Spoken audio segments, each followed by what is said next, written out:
Então, eu gostaria de chamar ao palco agora os nossos convidados para esse debate, que são Marcelo Branco, ativista de software livre. Por favor, suba ao palco. Ricardo Popp, que é coordenador de novas mídias e participação social da Secretaria-Geral da Presidência da República.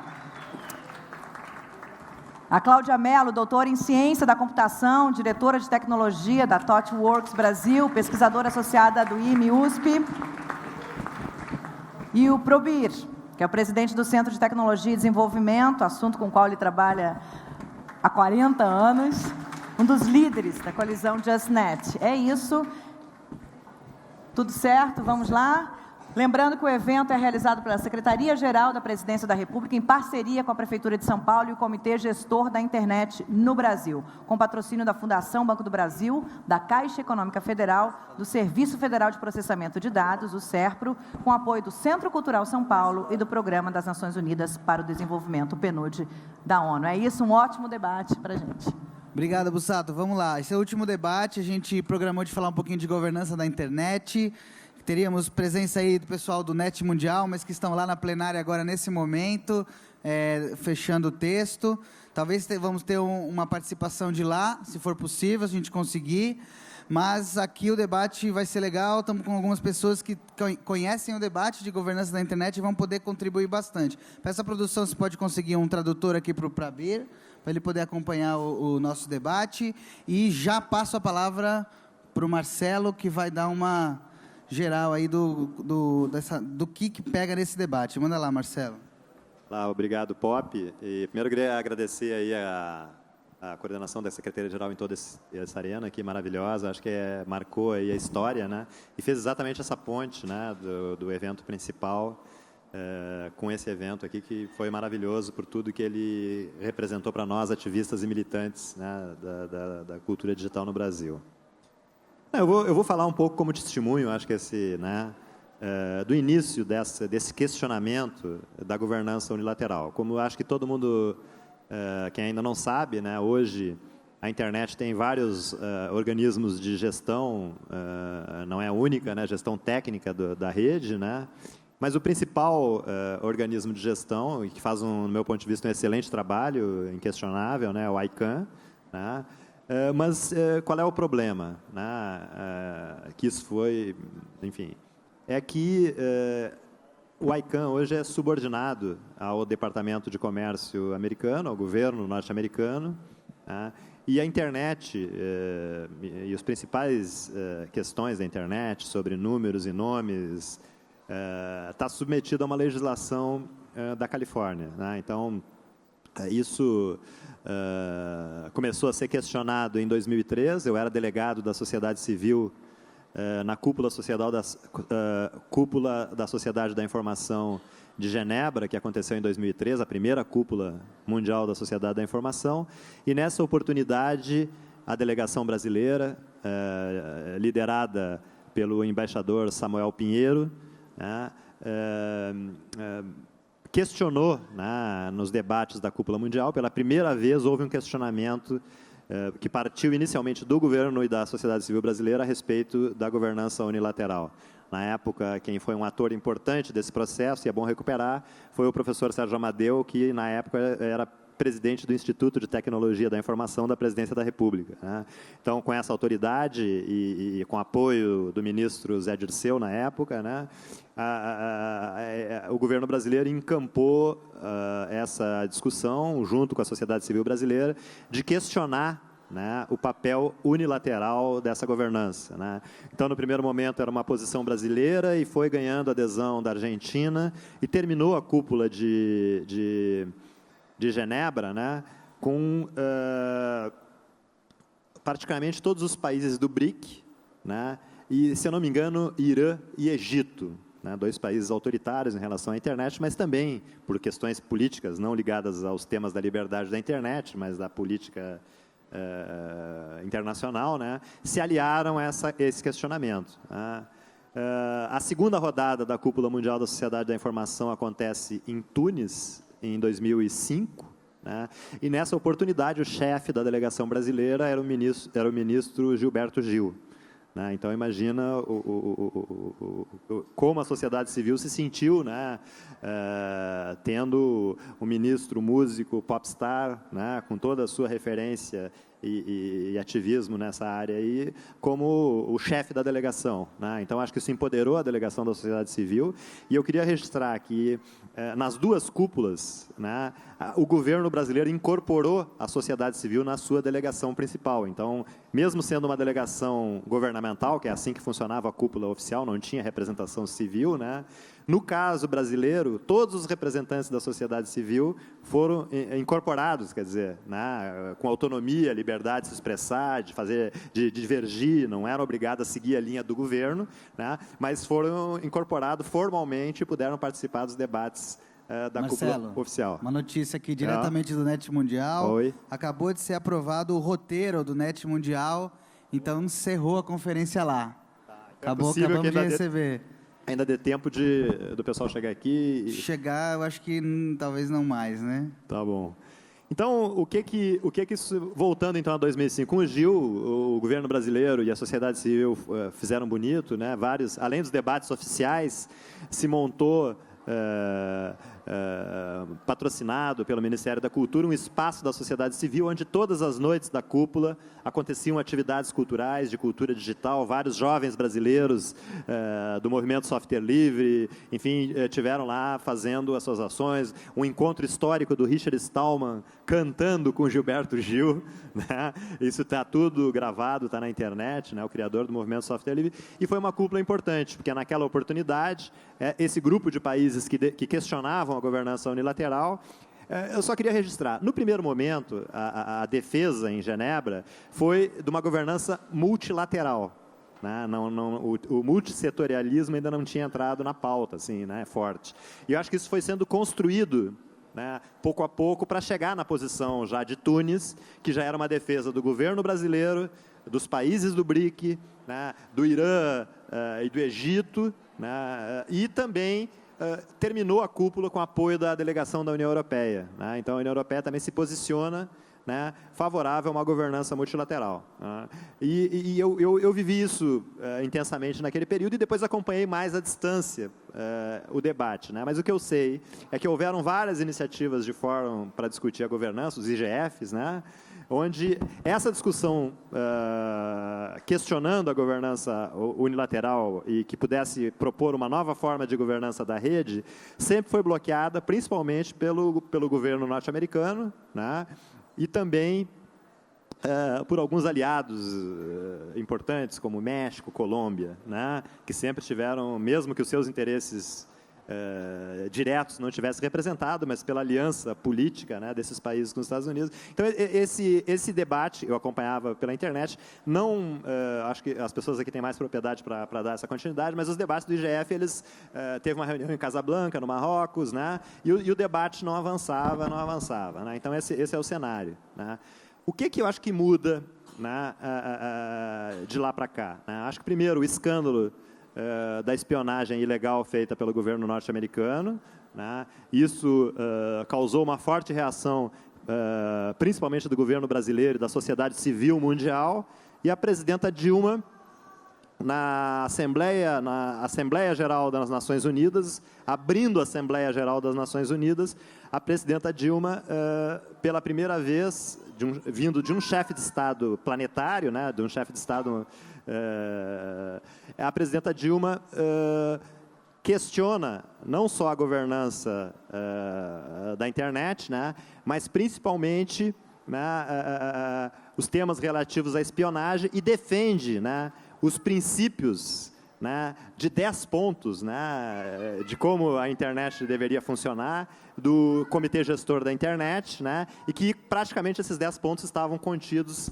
no Marco Civil brasileiro. Então, esse era o contexto, né? A presidenta Dilma vai para a Assembleia da ONU, defende o Marco Civil brasileiro, ou as linhas principais do Marco Civil brasileiro, né, como uma necessidade do mundo inteiro discutir aqueles temas, etc, etc. Para nós, da sociedade civil, isso foi muito importante, porque até então nós não sabíamos qual era a posição real do governo brasileiro, apesar de ser o autor do projeto que foi para o parlamento, em relação a temas chaves como neutralidade na rede, né? Então a posição do ministro Paulo Bernardo na época e da Anatel era contra a nossa posição, eles eram contra a neutralidade, né? Então nós tínhamos dúvida, né, até então, qual seria a posição do governo brasileiro, se era aquela do projeto enviado para o parlamento do Marco Civil ou se as declarações do ministro Paulo Bernardo e de dirigentes da Anatel, né, estavam valendo, né? Então, acho que foi muito importante essa reunião, que foi precedida com o comitê gestor da Anatel.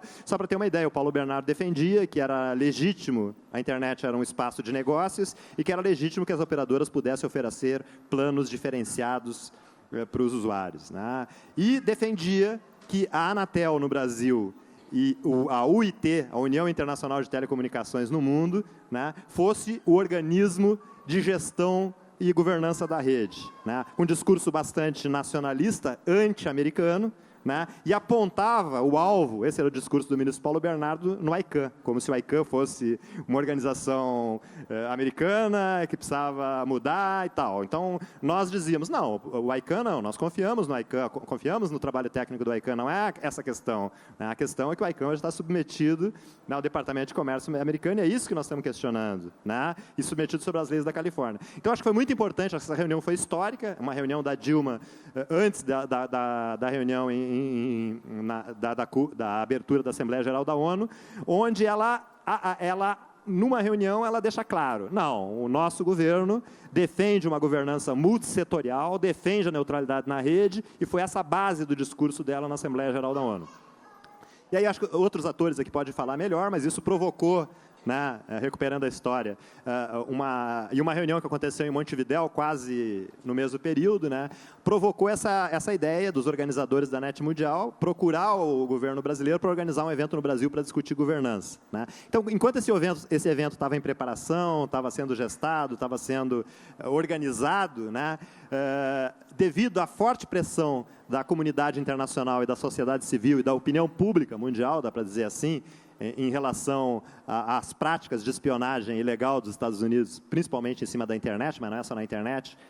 Muita coisa que vazou foi nas redes de telecomunicações, não tanto na internet e na sua estrutura, mas na estrutura telecom, né, que foi a maior parte dos vazamentos e espionagem, né? Mas isso impactou de tal forma que fomos surpreendidos, acho que cerca de um mês atrás, né? Então já estava, acho que até os delegados já tinham sido eleitos para o NET Mundial, mas fomos surpreendidos por uma declaração do presidente Obama que apontava para Buenas, né? Nós abrimos mão da governança unilateral, né, e vamos discutir uma governança multissetorial, né? Então, ele um pouco colocou essa questão, né? Então, isso se abriu, né, nesse cenário do NET Mundial e aqui da Arena NET Mundial, né, um aquecimento do debate, né? Primeiro, porque estava para ser votado o Marco Civil brasileiro, que era um exemplo para o mundo. O Tim Berners-Lee, no aniversário do 25 anos da web, numa reunião e numa conferência, ele propõe uma carta magna global para a internet, né? E nas vésperas da votação do Marco Civil da internet brasileira, ele declara apoio, né, ao texto do Marco Civil brasileiro. Então, isso mais o Obama dizendo, Buenas, eu abro mão, né, da governança unilateral a princípio, desde que ela não seja governamental, seja multissetorial, né? Então, acho que foi esse o contexto até chegarmos ao NET Mundial, e agora não estou acompanhando o debate que está acontecendo em função da organização aqui da Arena NET Mundial. Então, acho que foi bastante interessante. Então, acho que tem nós brasileiros, não é por nós sermos super orgulhosos, mas nós estamos lá com várias razões para ter orgulho do nosso protagonismo e ter contribuído para essa discussão global. Primeiro, fomos nós que levantamos em 2003 pela primeira vez esse tema, ninguém falava e questionava a governança unilateral, né? Fomos nós que começamos a construir sociedade civil e depois, com apoio do governo e apoio do parlamento recentemente, um marco civil global baseado nos princípios de governança do Comitê Gestor da Internet Brasileira, né? E por último, né, estarmos organizando o NET Mundial aqui no Brasil nesse ano. Então, por isso que esse evento tem essa dimensão diferente de outros eventos que já discutiram a governança da internet depois de Genebra e Tunis, mas que não tiveram a mesma importância e a mesma relevância, porque não estava contextualizado como está a conjuntura hoje, né? Então, acho que esse é um pouco do histórico aí que eu tento recuperar, né? Mas eu confesso que as últimas negociações e reuniões, o que está acontecendo na net mundial, eu estou um pouco por fora e não tenho acompanhado como eu acompanhava um pouco antes, né? Em função das minhas últimas atividades profissionais. Tá? Obrigado, Pop. Valeu, Marcelo. Então, agora para trazer um pouquinho, né, uma visão de outro lugar do mundo, de alguém que acompanha também esse debate, eu quero pedir para o Prabir trazer para a gente aí umas reflexões sobre governança da internet. Lembrando que é possível que a gente consiga conectar com o Fabrício, que está lá no Net Mundial, para trazer para a gente também algumas informações de lá. Mas, enquanto isso, a gente segue o debate aqui. Quando o Fabrício estiver pronto para entrar, a produção avisa, a gente chama ele. Prabir, com a palavra. Thank you, Poppy. I must confess that it is a very hard act to follow Marcelo, who's given a brilliant account of what the issues were before the world on the issue of how internet was being controlled by the United States in different ways. The Snowden revelations also makes clear that what we have thought for quite some time, that there is surveillance on the net, particularly by the United States, is far bigger than what we ever thought of. So we knew, yes, there was surveillance. We knew there were dangers of what we were seeing, but to find out that Angela Merkel, the Chancellor of Germany, her phone is tapped. To find Dilma Rousseff's, the President of Brazil's phone is tapped. The Mexico's president, who is an ally of the United States, also tapped. And then finding the United Nations, the entire delegations to United Nations, their phones are tapped. It also means that this surveillance is not for protection of the United States. It's really for political power. It's for economic power in the world. So it's a very clear issue that what we are looking at is not just about internet. It's about real political power and economic power in the world. It's not surprising, therefore, the biggest corporations in the world, Google, AT&T, Verizon, Yahoo, you name it, Microsoft, all of them are involved in the surveillance by creating backdoors, Cisco in the internet architecture, physical equipment, finding backdoors, providing backdoors in hardware, providing backdoors in software, so that the entire computer digital network that we know, including our devices today, are compromised. And this is a big, huge, big threat. It's not about surveillance of what I'm saying. And is it criminal? Is it not criminal? Am I a terrorist or not a terrorist? You don't need to wear the world in this particular way in order to find terrorists. This is overwhelming mass surveillance for the purpose of domination of the world. And I must confess that when I look at the world, we come from India, as you know, and we were British colonies. How were we colonies? In fact, British Empire was all over the world. We were colonies because Britain controlled the seas. And because they controlled the seas, they could build a worldwide empire. We have a similar issue today in front of the world, that we have digital colonialism, and the digital sea is really the internet. And how we protect it is not simply a question of protecting the internet, but it is also about protecting the freedoms from colonialism on which the third world, the global south, has fought. So I think that part must be understood. I must also tell you that I've been to Brazil a number of times earlier for the Social Mundial. I was in Porto Alegre. I have gone there a number of times. I was one of the organizers of the Social Mundial in Mumbai, which we took, of course, Brazilians were the inspiration for this, as you know, and the slogan was, "Another world is possible." Today, we have to give the slogan, another internet is possible, because this internet as it stands today is compromised under the control of very powerful global corporations, and how we get our net back, that is the fight that we have to wage. Poppy wanted me to tell you something about the Net Mundial process. I think Marco Civil has been an inspiration for all over the world. President Dilma's speech at Net Mundial, as well as the earlier United Nations General Assembly speech last September, has really brought home to the people what internet is all about, what the threats are. And let's face it, if internet is transformative technology today, transforming democracy, transforming access to knowledge, transforming how we deal with each other, it's also the space within which a big battle is on in terms of who controls the future. So I think that is very important. I think President Dilma's really brilliant speech yesterday set the tone for much of the discussions that followed. Why am I saying this? Because the problem that we do have, unlike Marco Civil, where you debate issues in a multi-stakeholder approach, but finally the legislation is made by the elected representatives of the people.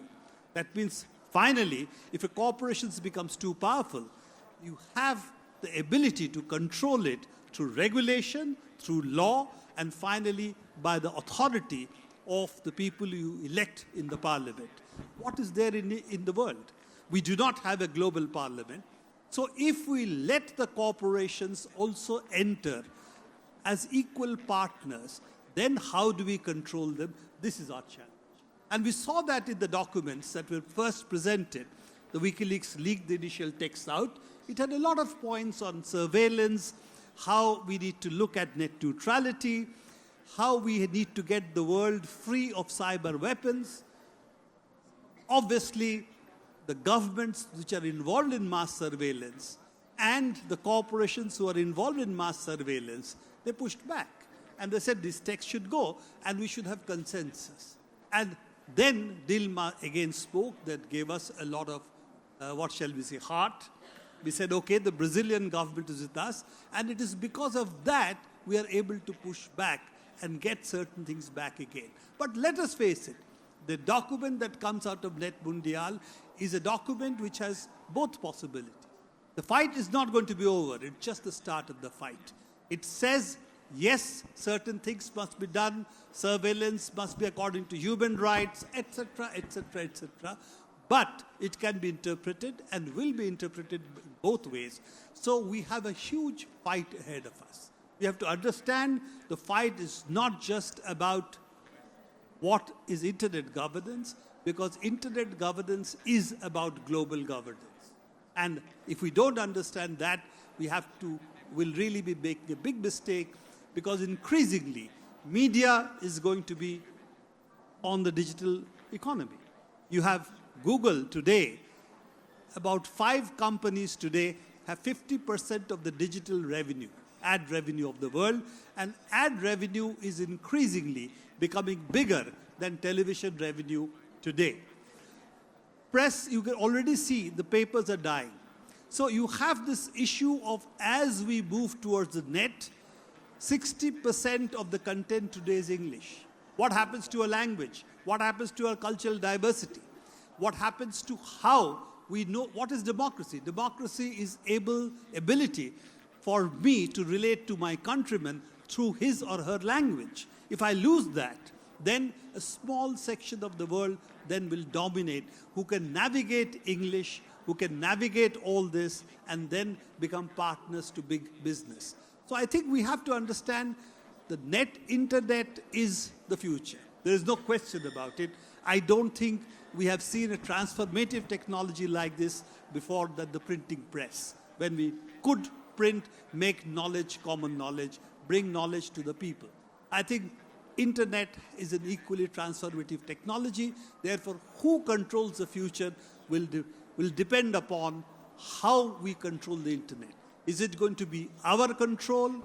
Is it going to be the control of powerful global corporations? backed, as you know, by the United States, because almost all these big, powerful corporations are located in the United States. Last part I will say is that I do not think ICANN, which has done a good technical job, is that, shall we say, a place where we can be very confident about ICANN. ICANN has been also the one which decides today what is the domain name, what is the IP address. And this is, if we think about it, who has given the right of all the domains of the world to ICANN? It is only because the United States said every domain, every IP address in the world belongs to the United States. And I am giving this to ICANN. So ICANN creates a global monopoly of all domain names. By selling this, it gets a part of the money. So you get into a situation, we are talking of billions of dollars of real estate, which is domain names. And who controls it? Is Amazon, .amazon going to be Brazil, or .amazon as a domain is going to be Amazon.com, Amazon as a company? Now, these are huge issues because they're cultural issues. They're also issues which, in terms of what the future of commerce is going to be very important. So I think it's very important to get ICANN out of US trademark law. It's important to get ICANN then out of the US what is called juridical framework. And this, if we don't do it, then by virtue of controlling the domain names, and names have money value, by controlling that, we are going to see a centralization of resources in the United States. .com is the most common name. Well, it's under US law because the .com registry is in US. And 70% of the value of the domain names come from .com. So I think there is a centralization of resources through the domain names. Also, we need to challenge that countries need to also control what is called the upper level domain, the GTLDs. And all of this is a political economic battle, which is by no means over, even if the IANA transition means that US directly does not control all this. It could still legally control it, and we have to fight that battle. This is the battle over IANA transition. I'm only saying that we have more battles to fight, and I'm very happy to be in Brazil. We have had this enormous victory over Marco Civil, which is a standing landmark to the way rest of the world should go about how it looks at its internet. But we do not have the same situation when it comes to global issues as we have in a country. Because country, I can change my government. If I don't like it, I can have a revolution and change it. I cannot change the globe that easily. So when I take these issues to the global level, we really need to think about how the multi-stakeholder model has to develop in the international context, how each stakeholder has different roles and responsibilities, and finally, how it can protect my right not to be surveilled. And that means I need legal protection at the international level. So those are issues which are not only, as I said, internet governance, they're about how we govern the future, and this is the battle that we need to fight with free software, with open hardware, and with our power to launch struggles against dominance by few global corporations. Thank you very much.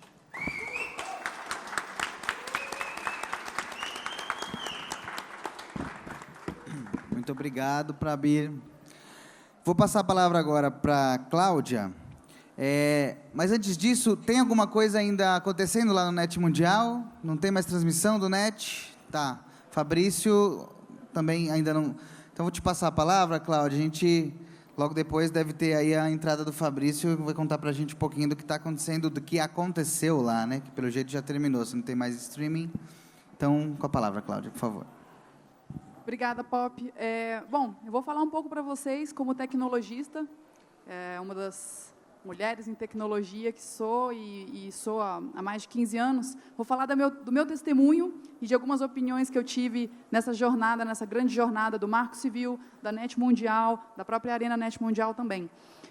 Bom, primeiro ponto, como brasileira, obviamente, muito orgulhosa da gente ter aprovado, de fato, a legislação mais moderna e progressista, digamos assim, que a gente tem hoje no mundo, que é o Marco Civil, de uma forma geral, pode ser considerada a legislação mais progressista na área.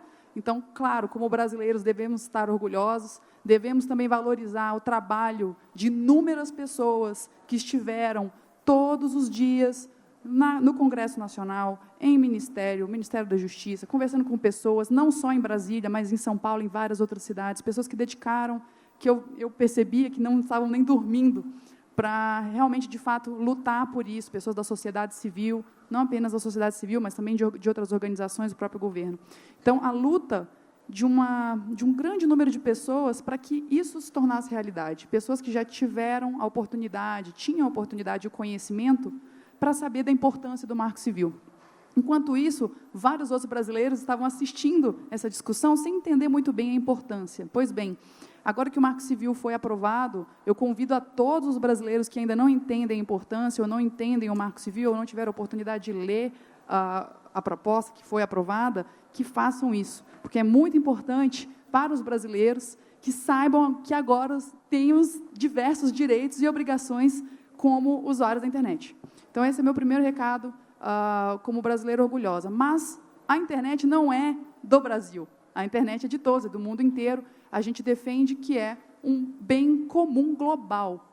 É uma questão transnacional. Então, a gente tem que, nessa hora, às vezes, deixar um pouco também nosso orgulho brasileiro de lado, apesar de, claro, o Brasil ter aberto toda a porta para que essas discussões fossem feitas, mas lembrar que essa é uma questão global.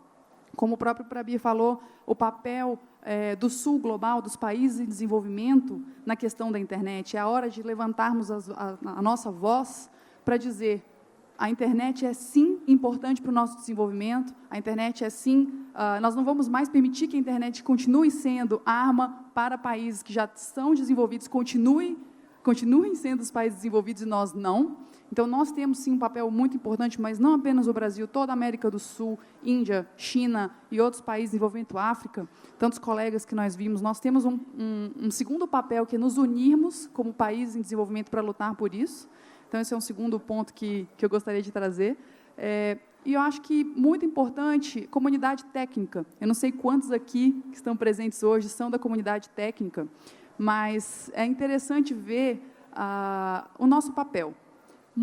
Eu tenho conversado com muitas pessoas da área de tecnologia e muitos não entendem a área de governança de internet, não entendem como essas coisas funcionam, ou até mesmo não entendem a importância do open source, a importância do open hardware, a importância da criptografia ponta a ponta e como é que essas coisas se relacionam com questões políticas, com questões econômicas. Então, o recado que eu quero passar para a comunidade técnica é que o tecnologista de hoje, ele não tem só a responsabilidade de entregar excelente software, ele tem a responsabilidade hoje de entregar o excelente software que faça com que a sociedade, de fato, evolua e de maneira igual. Ou seja, temos que considerar aspectos técnicos, mas também éticos, também culturais, temos que ter nosso posicionamento político. Não sei quem estava aqui mais cedo, ouvindo o Jacob e o próprio Roy falando, quando você escreve código livre e open source, você está fazendo um posicionamento político. Quando você está escrevendo código fechado, você está fazendo um posicionamento político. Você pode não saber disso, mas você está. Então, é muito importante que os tecnologistas entendam, parem de fugir da questão da discussão política, parem de fugir da questão da discussão econômica. Grandes líderes de organizações de tecnologia, pessoas que abrem suas startups, né? Hoje o assunto da moda são as startups, todos eles têm que entender as implicações do que é você ter uma startup hoje na internet. Você está prejudicando alguém? Você está fazendo a guarda de dados de maneira segura dos seus clientes? Como que você está contribuindo para a economia ou não? Então, são pensamentos que tanto o pequeno empresário quanto o grande empresário devem ter no contexto da internet. E também, obviamente, procurar, nós da comunidade técnica, nós não somos só apenas o stakeholder técnicos, nós também somos sociedade civil, nós também somos empresas privadas, então nós temos diversas sobreposições com várias áreas desse chamado modelo multi-stakeholder. Então, vejam que a nossa responsabilidade é muito maior do que é, digamos, falada e conhecida pelo modelo multi-stakeholder. Então, eu convido, sim, todos a participarem cada vez mais dessa luta. Como o Prabir falou, é uma luta que começou agora. Essa reunião foi um grande divisor de águas para o mundo, né, a gente descobriu que não era teoria da conspiração, era tudo verdade, e a reunião aconteceu aqui no Brasil. A gente acredita, de fato, que com a nossa cultura de open source, com o nosso tamanho econômico, a gente tem condição de ser um país, junto com outros, que lidera esse levante, essa mudança. Então, vamos continuar nisso, e esse é só o primeiro passo. Espero que essa reunião não acabe só aqui, que tivemos a Arena, tivemos a NET Mundial, mas espero que esse seja só um primeiro passo de uma mobilização longa, porque a gente está construindo, o que a gente está construindo aqui não é para a gente, é para os nossos filhos, para essas crianças que a gente viu correndo aqui. A gente tem que pensar nisso, e é o nosso papel como tecnologistas e como sociedade em geral. Obrigada.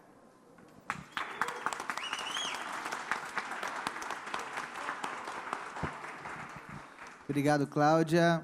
Estamos com o Fabrício quase no ponto, e aqui a gente vê, né, que já está no encerramento, a fala do ministro Paulo Bernardo, antes dele falou o Fadi. Vamos lembrar um pouquinho, antes do Fabrício entrar, o que aconteceu aqui, né?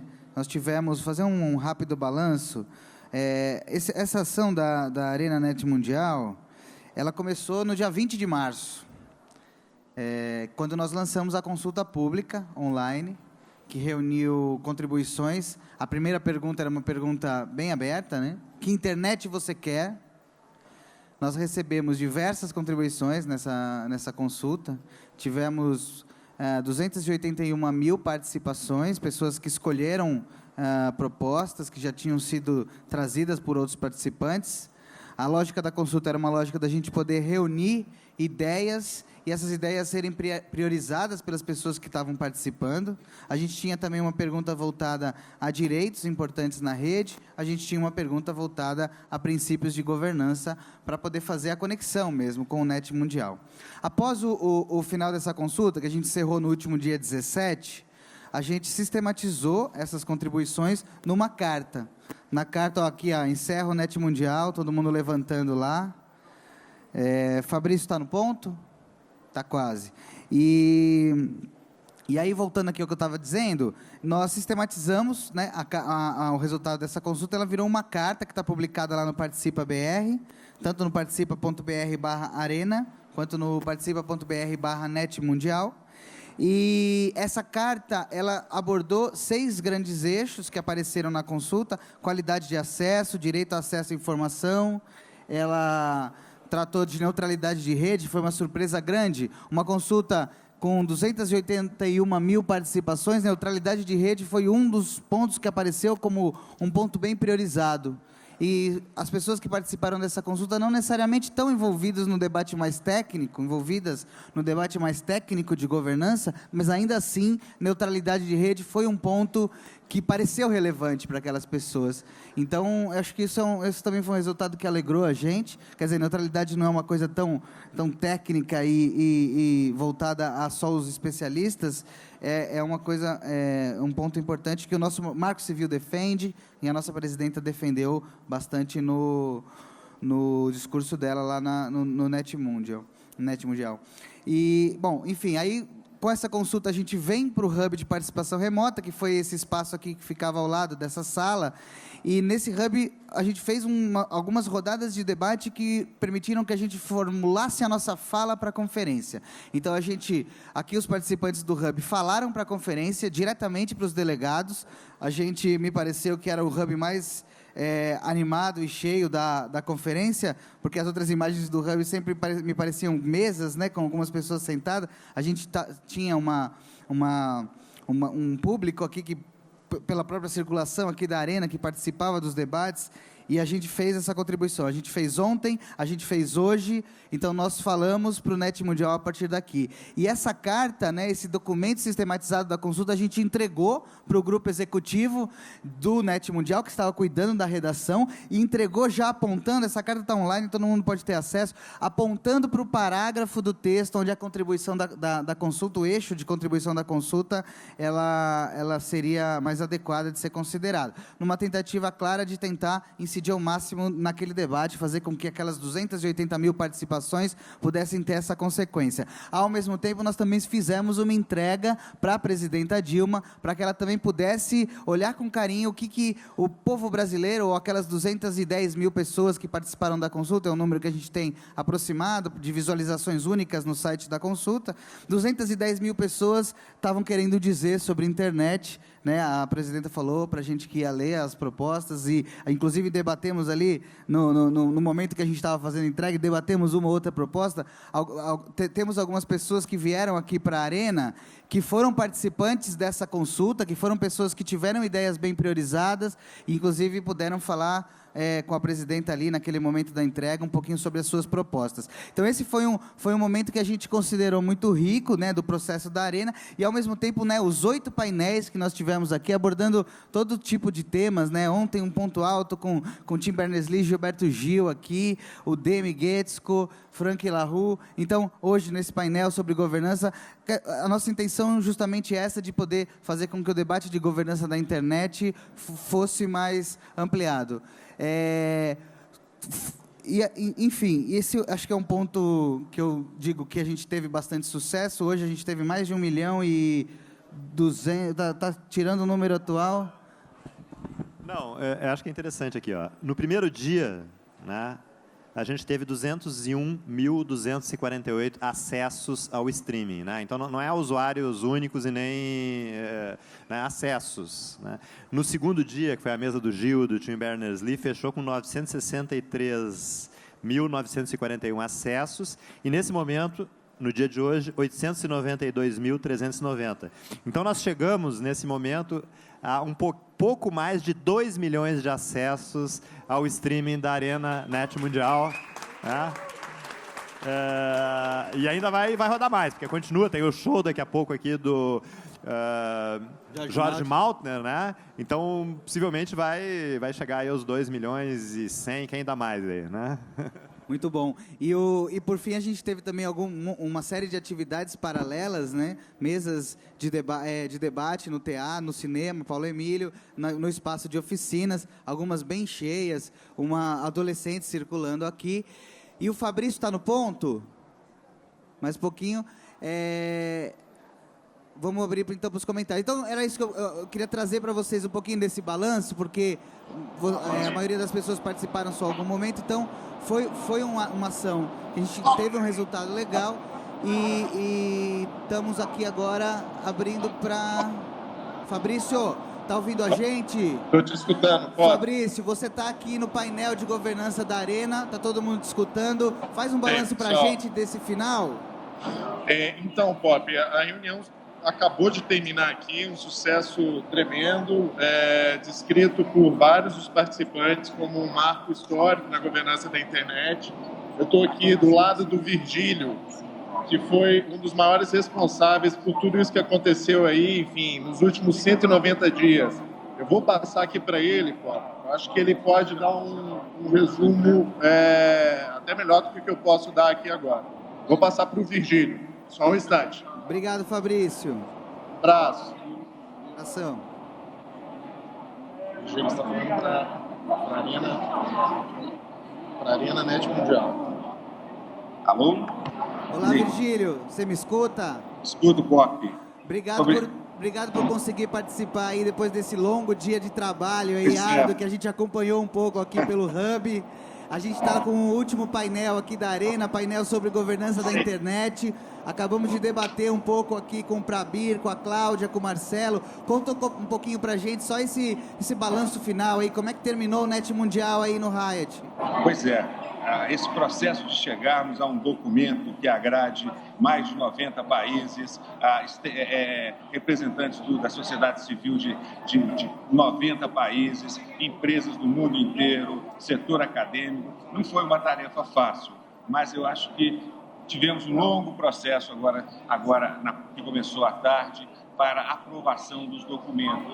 Os documentos foram todos discutidos amplamente.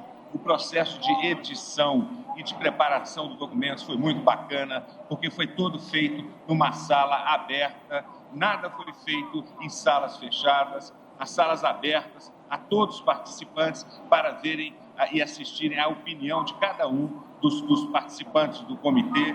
Foi um processo muito claro, inovador. Nós tivemos a participação dos hubs internacionais, dos hubs nacionais feito aí em São Paulo, a organização das participações aqui com os 4 microfones separados, um para cada setor, e com a entrada a cada 4 representantes locais aqui entravam 2 representantes dos hubs. Foi uma inovação. As imagens foram muito bacanas. Era emocionante ver na Índia, por exemplo, várias pessoas atrás do microfone para falar, ou, por exemplo, no Líbano, ou em São Paulo, onde sempre a imagem estava cheia de gente. Então, enfim, foi um processo que inovou, foi um processo que convergiu. O documento não é perfeito, não vai atender a todos, mas é um documento que representa um avanço em termos de governança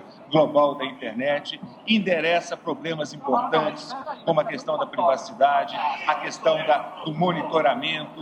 Então, eu acho que, se não agradou a todos, agradou a 99% das pessoas que contribuíram aqui. E é um documento que agora indica um caminho novo, inclusive com toda essa ideia da participação remota, que a Arena Mundial foi muito importante. Colocou aí várias pessoas, atraiu a atenção dos paulistanos para a questão. Enfim, eu queria agradecer vocês todos por esse trabalho da Arena Mundial, porque popularizou a questão da governança da internet. E eu acho que o Brasil como um todo avançou, e certamente a comunidade global também fez um passo para frente. Muito obrigado a vocês aí, a você, Tom. Obrigado, Virgílio. Agora o próximo passo é o IGF, né? IGF na Turquia, é isso? Eu vou te contar, o próximo passo é jantar pela primeira vez em 3 dias, depois dormir, sabe? Então é o único passo que eu penso agora. Obrigado, Virgílio. Tá bom? Obrigado pela participação, viu? Um abraço para você e parabéns pelo trabalho aí. Obrigado, viu? Gente, manifestações aqui da Arena, da rede.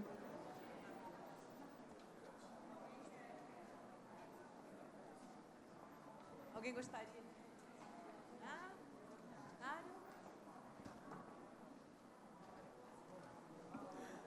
Boa noite, eu sou Alan, do Mato Grosso do Sul. Na verdade, assim, como na outra vez eu fiz uma provocação também, eu vou voltar a fazer uma provocação. Eu acho que está fechando aí o 3º dia, fechando esse evento, tanto o NET quanto a Arena NET, de forma brilhante, participação de todos nós, mas a gente tem desafios para o futuro. E um desafio que nos é colocado aqui de pronto é a regulamentação do Marco Civil aqui, como isso vai se dar, né? Porque a regulamentação torna o que é texto em dispositivos legais que vão ser aplicados. Eu acho que essa é a primeira provocação. O que a gente pode esperar, por exemplo, do artigo 13, do artigo 15, né, que são artigos que são polêmicos, né, que são de retenção de dados, retenção de logs. Né, esse é um primeiro ponto. O segundo ponto, o Pop falou aí, o próximo passo na Turquia. Não, eu acho que aí é uma provocação para o Arena NET aqui, para os organizadores. Eu acho que o próximo passo é uma devolutiva, logo depois da regulamentação, uma devolução aqui no Brasil mesmo, né? Um Arena NET devolutivo aqui no Brasil, para nós mesmos participarmos e nós mesmos voltarmos a discutir depois da regulamentação o que fazer agora com o Marco Civil regulamentado, qual é o próximo passo, são as teles, né? Quais são os próximos grandes inimigos, né? Eu sei que o grande inimigo é sempre um só, pelo menos na minha modesta opinião, na de Karl Marx e tantos outros pensadores, mas qual é o próximo passo, qual é a próxima batalha? É isso aí.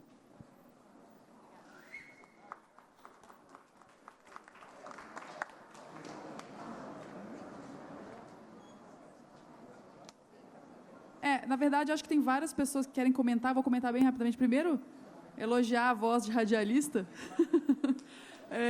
Então, concordo com você plenamente. A gente tem que ter eu até acho que o próprio Sérgio Amadeu falou isso mais cedo.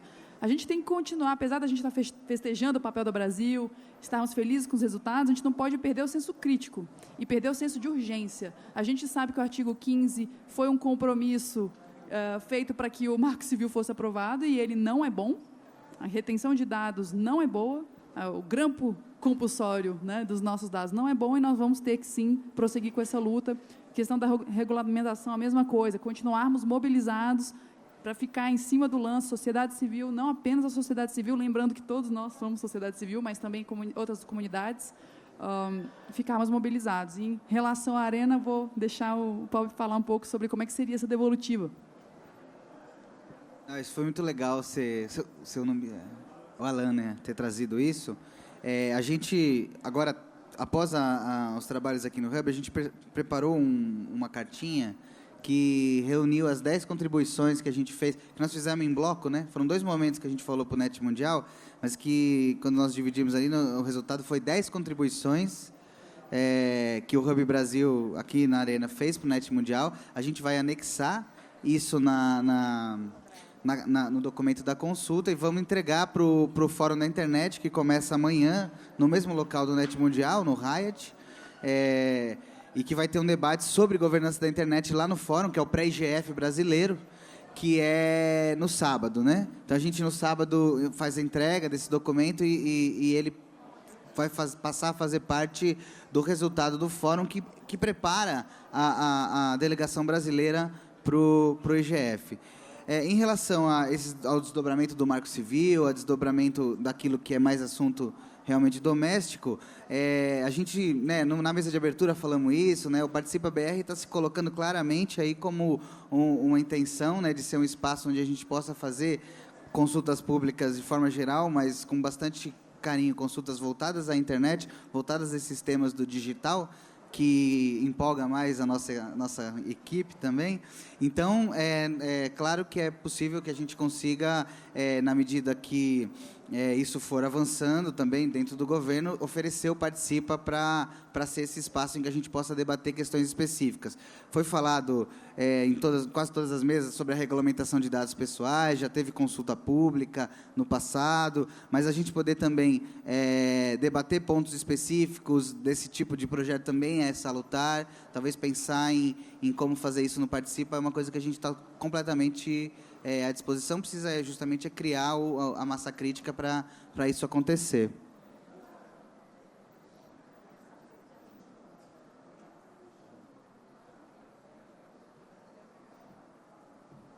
Não, eu só queria fazer um comentário também a respeito do tema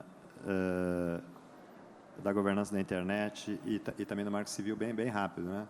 Não, acho que o Marco Civil é o primeiro passo, né? Ele acho que não resolve todas as questões. Nós, da sociedade civil, temos uma crítica principalmente ao artigo 15º, né? Porque ele não ficou como nós gostaríamos e acredito que também não ficou como o governo brasileiro gostaria que... mas foi fruto da negociação no parlamento. É óbvio que um projeto como esse, o texto lá de 2010, né? Ele terminou a consulta pública em 2010, né? E aí ficou lá na transição do Lula para Dilma, ficou lá na Casa Civil e depois, em agosto de 2011, a Dilma manda para o parlamento. Ficou 8 meses meio ali na gaveta, né? Esse texto que sai, ele é um texto que, óbvio, que é melhor do que o texto aprovado pelo parlamento, porque foi um texto de uma consulta pública direta, como Participa BR está fazendo agora em outros temas, né?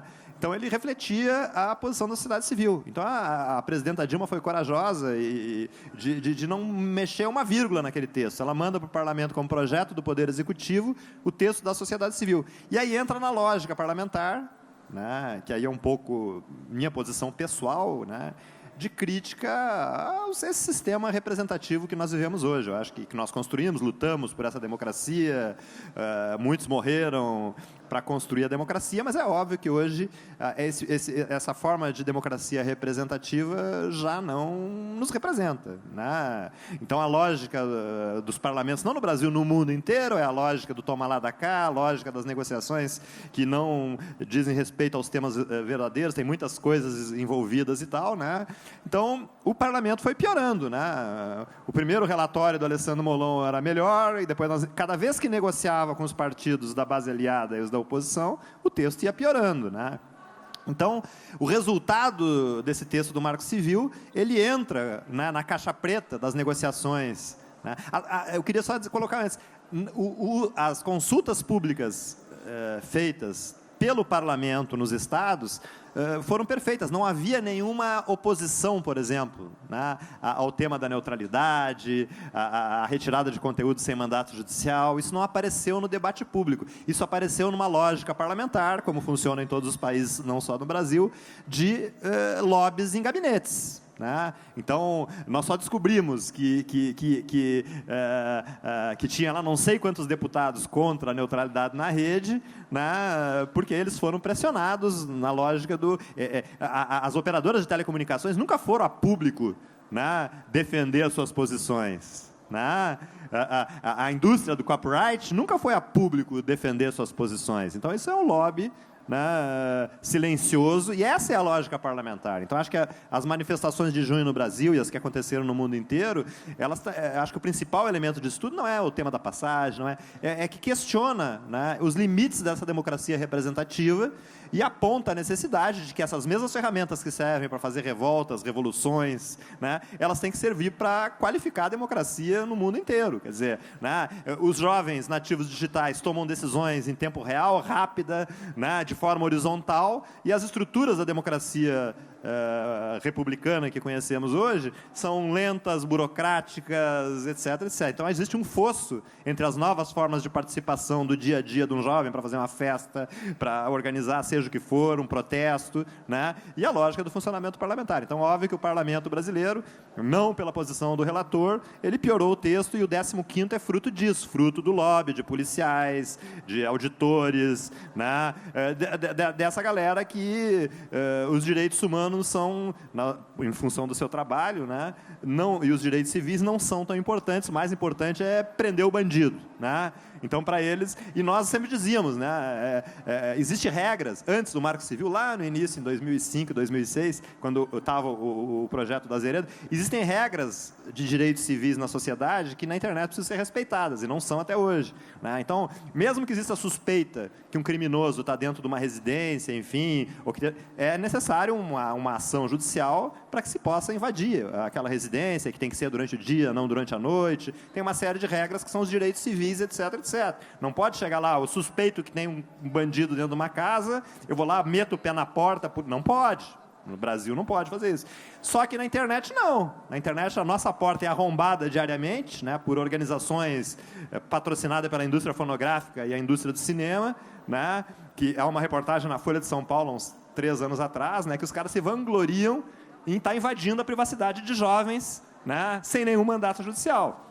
Então, a indústria chamada máfia do copyright, ela é a campeã de quebrar privacidades, né? E eu acho que é importante também a gente colocar uma coisa. Há muito um discurso que eu não gosto, né, que são os governos que querem controlar a internet, que são os governos... Claro que existem governos autoritários que têm essa ambição, né?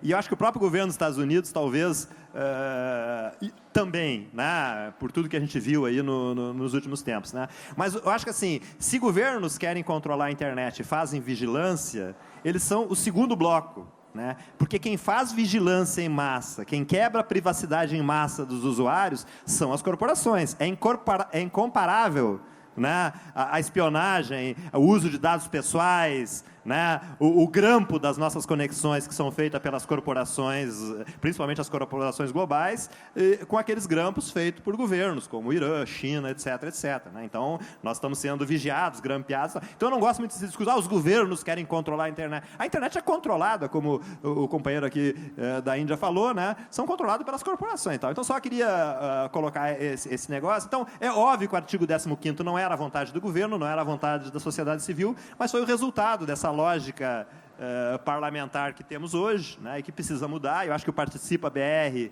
né, que acho que é a primeira plataforma oficial e formal do governo de participação na construção de políticas públicas através da internet, porque o processo do Marco Civil, que é o maior case que eu acho do mundo de iniciativa de governo aberto, que todo mundo fala e que é uma teoria, né? Mas na prática, eu acho que o maior caso de iniciativa de governo aberto, isso é, como a partir das redes sociais da internet, das ferramentas da internet, se constrói uma política pública, no caso do Marco Civil da Internet. Um texto bastante sofisticado, então não é um texto simples, e foi possível construir esse texto, né, com milhares de contribuições feitas através da internet, né? Então, eu acho que é uma lição. Então, várias pessoas já falaram isso, né? Então, o Marco Civil não só é importante pelo texto, né, que saiu, que é um texto mais avançado do mundo, mas pelo processo de construção do Marco Civil, né, que aponta uma possibilidade de, em qualquer área, saúde, educação, né, orçamento público, né, a gente usar, né, nós tínhamos lá em Porto Alegre, a partir dos anos 90, o orçamento participativo, né, que foi uma das razões de nós fazermos os fóruns sociais mundiais na cidade, né?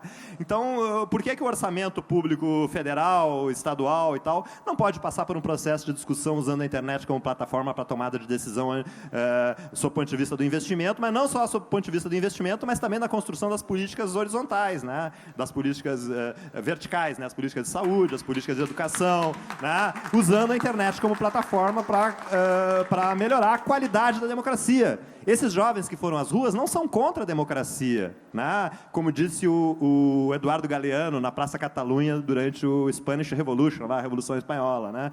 Ele disse assim, os jovens do Chile que não votaram e os da Espanha que não votaram não são contra a democracia, eles são contra a democracia que oferecem para eles, que é insuficiente. Né? Então, acho que então, por isso que eu também não gosto um setor da esquerda aí ficar chamando os manifestantes de coxinha, etc, etc. É tão errado. Acho que o processo foi muito rico do junho aqui no Brasil, né?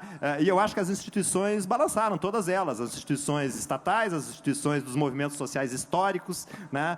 Balançaram porque existem novas formas de participação hoje, né? E que eu acho que o Marco Civil da Internet, antes de tudo isso acontecer, já estava mostrando como é possível construir uma política pública, uma legislação complexa usando a internet como plataforma. Então... Legal, obrigado, Marcelo. Temos uma última pergunta aqui, a gente já vai encerrar porque o Jorge Maltner está chegando aí, está na área já. Boa tarde, meu nome é Isaac, eu fui um dos proponentes, né, da consulta pública, eu e mais os colegas que estão aqui também, levanta a mão aí. Pessoal da consulta.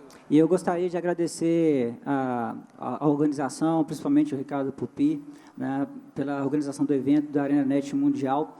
Eu fiquei muito feliz, né, de ter sido convidado a vir aqui e contribuir na consulta pública, contribuir no Arena Net, no Hub, né, da Arena Net Mundial.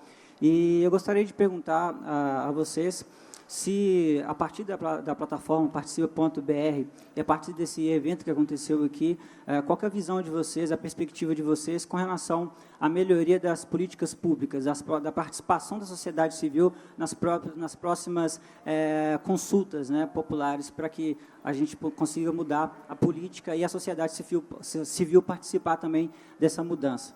Obrigado. Obrigado, Isaac. Acho que pego essa, né? O Marcelo falou já algumas coisas bem legais que apontam para isso, né? Como que a gente constrói coisas juntos usando a internet.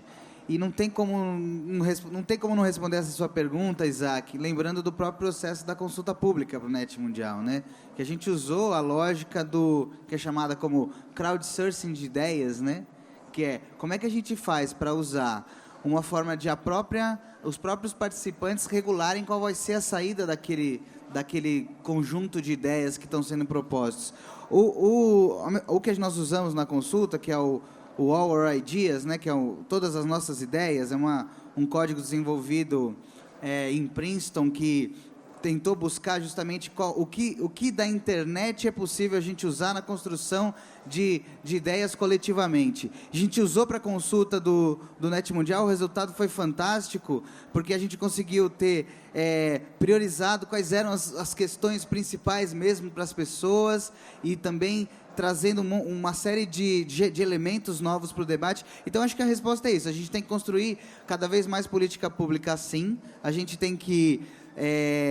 toda vez que algum processo de construção de política pública for começar, a gente tem que ousar e colocar esse tipo de ferramenta no ar, fazer um trabalho de mobilização que nem a gente fez para essa consulta, para que a gente consiga ter a participação de cada vez mais pessoas, e aí com isso o resultado seja melhor, porque só com realmente muita gente participando é que o resultado para de pé e é válido. E o Participa está aí para isso. Inclusive, é muito importante agradecer, né? Toda a equipe do Participa que está trabalhando há 2 meses para organizar o evento, a equipe da Secretaria-Geral, a equipe dos parceiros, comunicação digital, produção, porque fazer uma coisa desse tamanho, né, com tanta coisa em paralelo, não é uma tarefa simples, e a gente conseguiu, graças à dedicação, trabalhando até de madrugada, de muita gente que está aqui, e fez isso com o coração.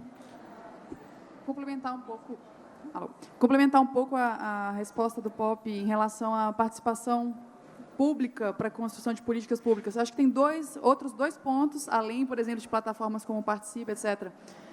O primeiro ponto é que a gente já tem hoje tecnologia para construir software, seja para o governo, seja, enfim, para organizações em geral, de uma maneira onde você entrega software o tempo inteiro e você analisa quais são as principais preocupações ou necessidades de quem usa o software. Então, hoje, por exemplo, o governo pode construir, dentro de uma plataforma de transformação digital, ele poderia construir software e saber que tipos de serviços o cidadão busca mais do que outros, e investir mais no software desses serviços, em primeiro lugar, de forma a priorizar a necessidade do cidadão. Então, é possível usar a tecnologia não apenas para construir plataformas de consulta, mas a própria forma de construir o software ser uma forma de capturar as necessidades do cidadão brasileiro ou de qualquer país. Então, esse é o primeiro ponto que eu acho que o Brasil precisa investir.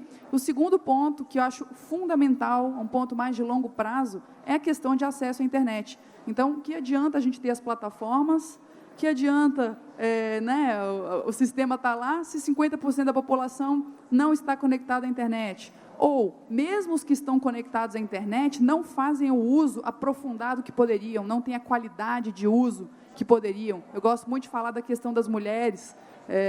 As mulheres hoje têm tanto acesso quanto os homens à internet, mas elas têm tempo para ler o The Economist, ou elas estão acessando receita para fazer o jantar da família inteira. Então, é necessário que as mulheres tenham, como metade da população até mais, a qualidade nesse acesso, e todos que não têm acesso que passem a ter. Eu acho que você não tem que falar, né? Senão a gente não vai também conseguir ter a participação colaborativa das pessoas como a gente gostaria, de todas as classes sociais, etc.